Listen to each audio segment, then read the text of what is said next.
امام علی علیہ السلام کے ارشاد ہے، وہ قوم جس کے جوان، جس کے بزرگ امر بالمعروف کر رہے ہیں، زندہ ہے، اور وہ قوم جس کے جوان، جس کے بزرگ امر بالمعروف نہ کر سکے، وہ مردہ قوم ہوتی ہے۔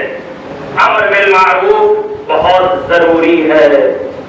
نماز نہیں پڑھ رہا ہے، نماز کے لیے کہو، جانتے ہو نا یہ میری بات نہیں مانے گا، لیکن بتانا واجب ہے۔ ہم دیکھ رہے ہیں ہماری مائیں بہنیں بے حجاب جا رہی ہیں، روکو، کہو بیٹی حجاب واجب ہے۔ کون سا حجاب؟ اس جگہ سے لے کے سر سے لے کر پیر کے ناخن تک بدن کو ڈھانپنا واجب ہے۔ اب یہ نہ ہو کہ بدن پہ صرف چادر ڈال لی جائے، آنکھوں میں حجاب نہ ہو۔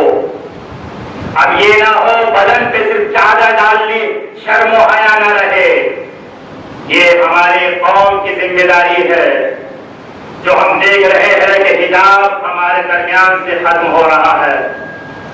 امام خمینی کا جملہ، اور اس جملے کو امام خامنئی نے بھی نقل کیا ہے کہ یہ چادر جو تمہارے تن پر ہے، جو بدن پر ہے، یہ کالی چادر ہے، تمہیں دشمن کے شر سے بچائے گی۔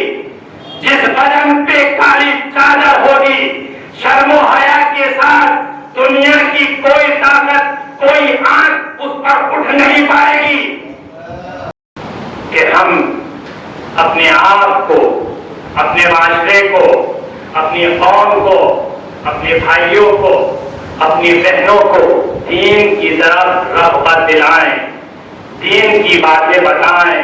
اب وہ دور نہیں رہا جب بچے پیدا ہوا کرتے تھے، ولادت ہوتی تھی تو مائیں بچوں کو لوریوں میں اللہ ایک سکھایا کرتی تھی۔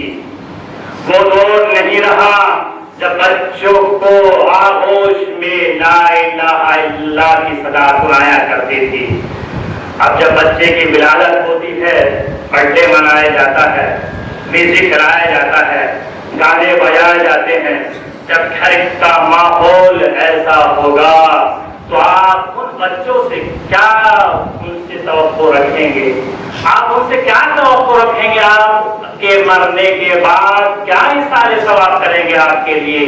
قرآن پڑھنا وہ نہیں جانتے، قرآن کی تلاوت کرنا وہ نہیں جانتے، نماز پڑھنا صحیح سے وہ نہیں جانتے، قرآنوں میں نہیں، بزرگوں میں نہیں، خواتین میں تو پائی جاتی ہیں۔ جب شادی کا مرحلہ آتا ہے کیا کہتے ہیں؟ لڑکی قرآن پڑھی ہے یا نہیں؟ کبھی اپنے بیٹے سے پوچھا بیٹا قرآن پڑھا ہے نہیں؟ لڑکی کی ساری شکایت لڑکی کے لیے بیان کی جاتی ہیں آج کل۔ تو ہمارے گھرانوں میں دینی ماحول ختم ہوتا جا رہا ہے، اور جب ہمارے گھر سے دینی ماحول ختم ہو جائے گا تو اس بات کو آپ اپنے ایمان کے قلم سے اپنے سینے پر رقم کر لینا۔ جس گھر میں دین اٹھ جائے اس میں ظلم بھی ہوں گے، فتنہ فساد بھی ہوں گے، اور گمراہی بھی آئیں گی۔ اس کو کوئی کاٹ نہیں سکتا ہے، اس کو کوئی ختم نہیں